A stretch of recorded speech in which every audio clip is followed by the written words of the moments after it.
So, you're at home, enjoying your evening tea under a warm blanket, when all of a sudden you see a huge, no, enormous mosquito. Its long and gangly legs have a span of your palm, and it clumsily bumps into all the obstacles it meets. Despite its awkward appearance, it's still terrifying. What if it carries malaria? What if it eats you alive in your sleep? Slowly, not to draw the monster's attention to yourself, you get out from your soft chair and run for it into the bathroom, lock yourself in there, and open the browser on your phone. After a few seconds, you draw a ragged breath of relief. Turns out it's just a crane fly, not a mosquito at all. It might look like a ferocious beast, but it's actually peaceful and even defenseless. Many crane flies don't even have mouths, so they don't eat at all, and those that have a mouthpiece will only munch on sweet flower nectar. Crane flies are really clumsy in the air. Their rather short wings are no match for their huge bodies and long legs, so they're slow and it's easy to catch them. Birds and frogs, as well as bats and cats, love them as a treat. The only way they can avoid being eaten is by losing a limb. Their legs easily break off even when nothing touches them. And if you're still unconvinced not to scram and set your house on fire when you see one, consider this. Crane flies can tell you if the water pool you're about to swim in is of good quality.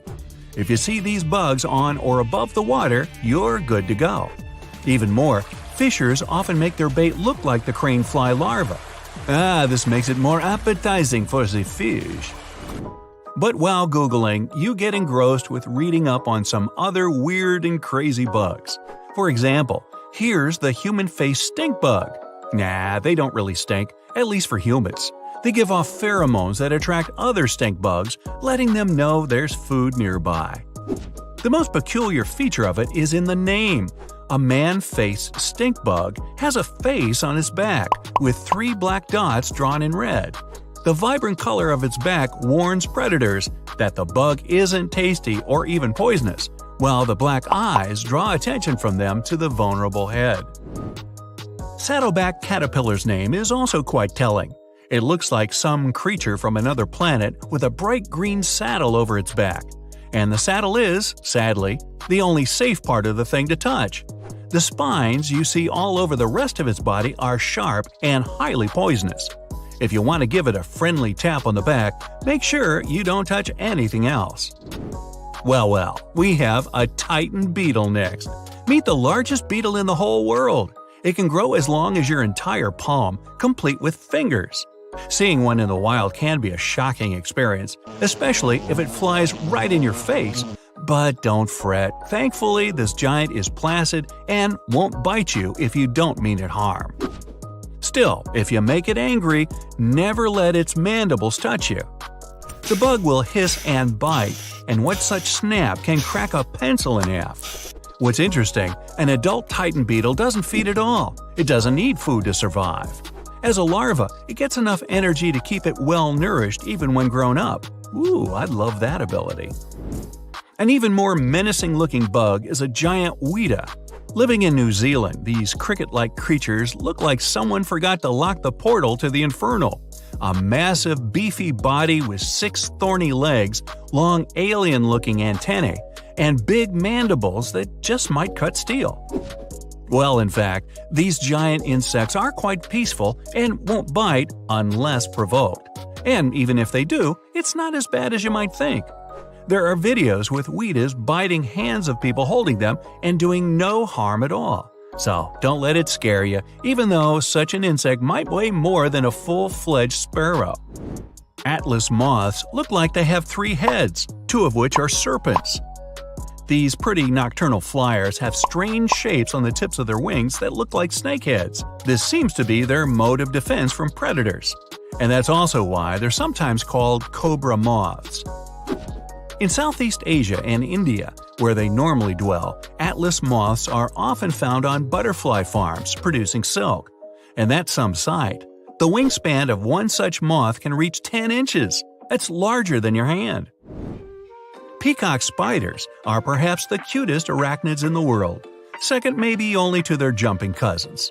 They're so tiny you probably wouldn't even notice one scrambling through your kitchen. But if you get a chance to take a closer look, do it. Peacock spiders are beautiful. They have large, beady eyes, a shiny blue and red coat, and cute fuzz on their body and legs. And their mating dance is something else entirely. Too bad they only live in Australia. Another moth on the list, the hummingbird moth. Remember the Atlas one, how huge it was? Well, this one's as big as a hummingbird and holds much more resemblance to its namesake than that. The speed at which it flutters its wings, the long tongue to drink flower nectar, and even the sound it makes when flying, all of it makes you wonder if it's really a moth after all. Of course, the fuzzy critter is absolutely safe, and you should consider yourself lucky if you ever see one. Long-horned orb weaver spider is one of the most unusual arachnids in the world. It's just your regular spider in all respects, but for some reason, it boasts two long curved horns on its back. The back itself is bright orange to ward off predators. Red means danger. But scientists are still unsure why this spider needs those prongs, so there's a web of mystery for you. You know, scorpions are interesting little creatures. 6 legs, 2 claws, and a powerful stinger. Now, what if humans also wore exoskeletons to protect themselves? So an exoskeleton's mainly made up of chitin, which is a complex material found in insects and reptiles. Thanks to their exoskeletons, these tiny creatures can defend themselves and perform acts of superhuman strength. If you wore a scorpion exoskeleton, you'd be able to climb up any building you wanted. With massive claws in the front, it would be easy to grab hold of things and even cut through them. Might be hard to open a bag of chips, though. But at night, you'd have problems, UV rays. They wouldn't hurt you or cut through you or anything, but you'd definitely glow in the dark. Not exactly ideal for sneaking up on someone. A scorpion's tail is venomous and packs a nasty sting. You could use it to sting anyone in your way, plus it's long enough that you could defend yourself from a safe distance. Scorpions live all over the world in some of the harshest environments, from freezing icy landscapes to scorching hot deserts. If it freezes, a scorpion can even thaw itself out under the sun. This next creature also has 2 claws and 6 legs, but it doesn't have a stinger. It's the mighty crab. Its shell is a lot more powerful than a scorpion's, and it's surprisingly quick. So you'd be seriously powerful in one of those. The downside is you'd only be able to walk sideways, and you'd be delicious to someone like me.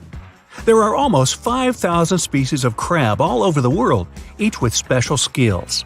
In a crab costume, you'd definitely be a master digger. Sure, you'd be doing it sideways, but those legs and claws can get the job done.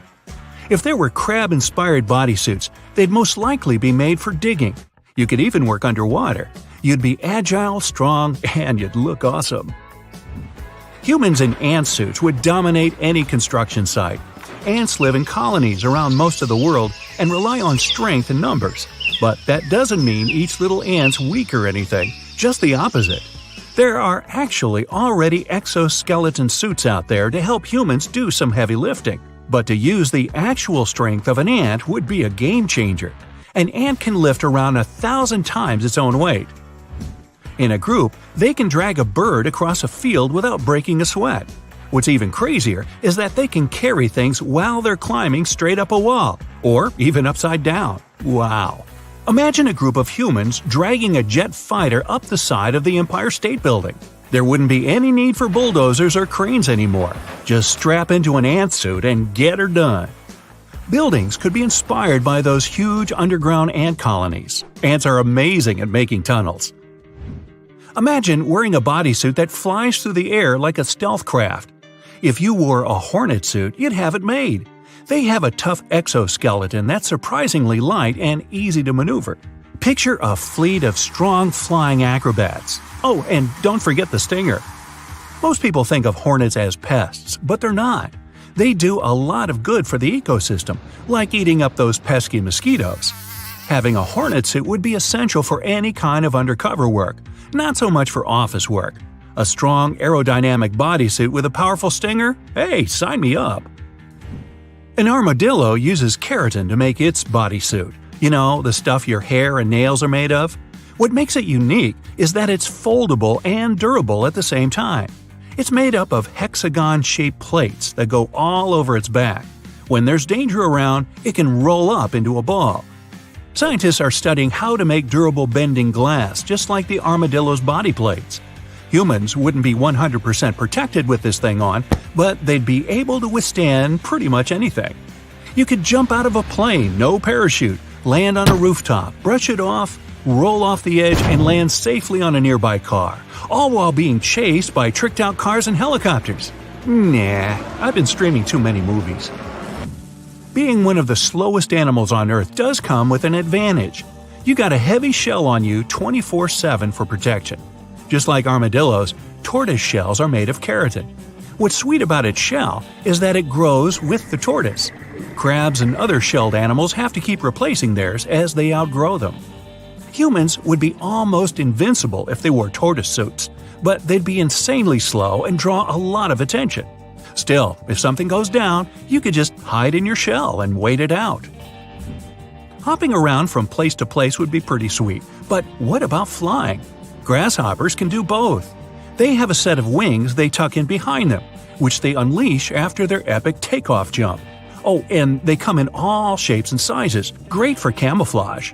Now, a grasshopper can jump around 10 inches high and 3 feet long. Far? Out? Well, that far. Anyway, it's all thanks to its back legs. Grasshoppers basically catapult themselves when they feel threatened or when they see something delicious. If you had a grasshopper suit, you'd be able to jump a whole football field in one go. You can forget about being stuck in traffic. It might not be the most powerful armor, but with those jumping skills and landing skills, getting your weekend shopping done would be a breeze. Or you could be the world's coolest pizza delivery person. Just imagine the tips. Poor Pete. Pete is so scared of bugs, all he wants is to find a place on Earth where he can be safe from them.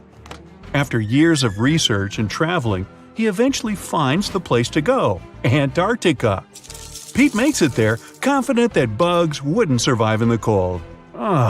Little did he know that insects are on every continent of this planet. Well, not really. He was kind of right about Antarctica. It isn't home to a lot of bugs. In fact, there are only one true species of insect that calls this place home. It's a wingless midge called Belgica antarctica. This fly is tiny, but it's still Antarctica's largest terrestrial bug. Okay, so we've established there's literally no place on Earth you can escape insects. Well, that's not really true either. You might need to learn to swim, though, as the only place that doesn't have any bugs living within is the Earth's surface covered by the ocean. But why do insects hate it here so much?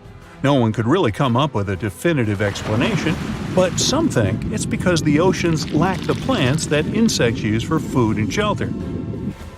They might as well be the largest network of secret agents on the planet, as insects have ears all over the place. Most of the time, though, these ears are not on their heads. Some have ears on their wings, some on their legs, and some even on their abdomens and necks. A lot of these bugs live pretty lonely lives, but there are some of them that actually have families, like the best beetles, for example. They can form family-like units in which both parents work to raise their young. They also have their own vocabulary and speak to each other by squeaking.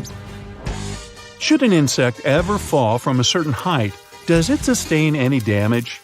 Well, the subject is a bit more complex, but let's take ants, for example. They don't take any fall damage, and that's because they're so small.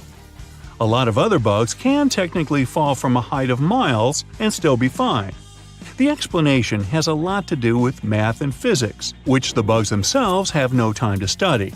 But to put it simply, they're not nearly heavy enough to impact the surface they hit. As they fall, they don't actually gather speed, they slow down. An ant's relatively large surface area for that tiny weight creates a lot of drag as it moves through the air, so it ends up slowing down as it reaches the end of its flight.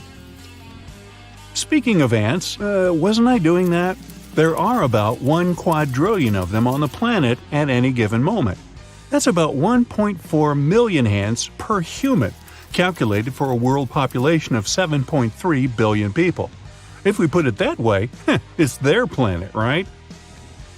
It's hard to imagine a fruit fly with an astronaut helmet on, but they were indeed the first living creatures to be launched into space. That was back in 1947, when they waved goodbye to the Earth in a V-2 rocket, reached an altitude of about 68 miles in less than 200 seconds. They then returned to Earth by parachute. Not all insects are that lucky. For example, caterpillars have a total of 12 eyes but are basically blind. Their simple little eyes can only distinguish between light and dark, so they can't actually see a clear picture of what's in front of them. And no, glasses won't help if that's what you're thinking. Some insects actually put a lot of work into their dating life. A good example is the stoneflies, which do push-ups to attract the ladies. Did you know butterflies taste the surroundings with their feet? Heard that right. That's because they have taste sensors on their feet that help them find food.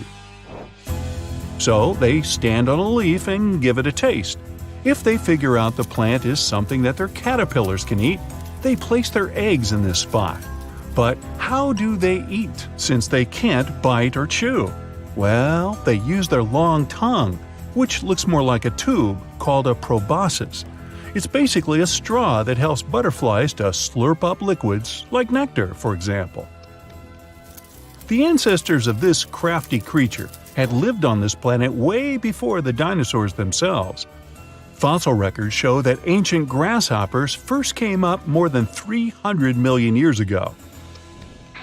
Ever heard of bugs that are fans of rock music? Well, in a way, termites do, sort of, prefer this sound. Termites chew away at wood to figure out what kind of wood they have lying around. They use vibrations. Why? Because it helps them find the best source of food. If there's heavy metal or rock music playing, they can chew through the wood faster than at their regular speed. Do they slow their chewing down with Brahms or Bach, or just go to sleep? Alright, you're scuba diving in the ocean, watching corals and colorful fish flitting by, when suddenly an enormous shadow appears above you. You look up and see a massive creature approaching you, its mouth a gaping abyss. Relax, just stay still and you'll be fine. This leviathan is a basking shark, one of the scary sea monsters that isn't really capable of doing harm to anyone. Basking sharks are filter feeders, just like baleen whales. They open their large mouths to swallow plankton, and don't even have teeth. It's late night in the Central American jungle. You're out in the wild to watch birds, and you hear flapping of wings. Excited, you look intently into your night vision goggles, only to see a face out of your worst nightmares. Don't scream, you'll scare it away. It's a perfectly harmless, wrinkle-faced bat, and it isn't interested in you. These are fruit bats, and wrinkles on their faces allow them to collect fruit pieces and juice for later snacks. By the way, their Latin name, Centuro senex, was given to them for their semblance to 100-year-old humans. Walking around a Nepali National Park and deciding to wash your face in the river nearby, you freeze in terror. A crocodile is looking straight at you from no more than a few feet's distance. Then, it raises its snout above the water, and you exhale in relief. It's a gharial. These reptiles have long and narrow snouts that allow them to efficiently catch fish and, at the same time, prohibiting them from hunting any other prey. While still carnivores, gharials are pretty shy and will slither away at the sight of humans. Right now, there are no more than 1,000 of these crocodilians in the whole world, so let it go. Especially if it's a girl gharial. You dig your garden in the backyard and notice something moving on your shovel. You take a closer look and drop the tool in horror. A small creature looking like a hostile alien is scurrying away into some burrow in the ground. No worries. It's just a star-nosed mole. These critters have peculiar snouts that look like they've been blown up from within. Their eyes are small and weak, so the star on their nose helps them a lot to move around and seek food. It's always on the move, touching everything it can reach as if the tendrils were tiny fingers. Oh, you're bathing in the ocean again. Well, look to your right. There's a real toothed shark going right at you. Nah, don't panic. It's just a sand tiger shark. Neither a sand nor a tiger one. It's a vulnerable fish-eating shark that slowly swims in the seas and chases its prey from time to time. There have been no reports of it ever attacking humans, but it still has rows of sharp teeth, so don't try to touch it just in case. It may seem placid, but you don't want it to get a bite out of you, do you? Okay, from ocean to desert. You're in Australia and longing for some water. You see a likely spot and start digging the ground, only to stumble upon a creature straight from the depths of neither, all covered in thorns. It eyes you suspiciously and slinks away because it's just a thorny devil. Despite its ominous name, this lizard is harmless to humans. Horn-like bumps on its skin are for protection from predators and birds of prey. The thorns are hard, but as long as you don't touch them, you're fine. Now, if you have arachnophobia, it won't calm you down. But tailless whip scorpions you might meet in North and South America, as well as Asia and Africa, are more afraid of you than you are of them. Tell yourself that. These nightmarish creatures don't have stingers and won't even bite when threatened. The worst they could do, and only if you corner them, why would you do that, is prick you with their front legs, leaving tiny puncture marks on your finger. Many people even keep them as pets, and they're quite affectionate toward their owners. Yeah. If you ever stumble upon a burrow from which a hairless, big-toothed creature is peeking at you, just don't mind it and let it be. Naked mole rats are the sphinx cats among rodents. They're close relatives of mole rats, but, well, naked. And they're fascinating in their own right, too, thanks to living entirely underground. They're almost totally cold-blooded, but can conform to any temperature outside. And their flappy, wrinkled skin doesn't feel any pain at all. So pins and prickles, as well as sharp teeth, don't scare naked mole rats. You're once again lost in the jungle, this time on Madagascar. Poor you. The night has fallen, and you seek shelter. But when you think you've found a suitable tree to build a lean-to, you freeze in terror. A black, long-fingered hand appears on a tree branch right above you, and two huge yellow eyes are staring you down. Then you see a shaggy face and realize it's just a lemur, an aye-aye more precisely. This creature is native to Madagascar and only goes out at night, so you're lucky to see it. It fulfills a role of a woodpecker in tropical forests. It knocks on tree trunks to find bugs and uses its long, wizened fingers to reach inside. That's it for today. So hey, if you pacified your curiosity, then give the video a like and share it with your friends. Or if you want more, just click on these videos and stay on the bright side.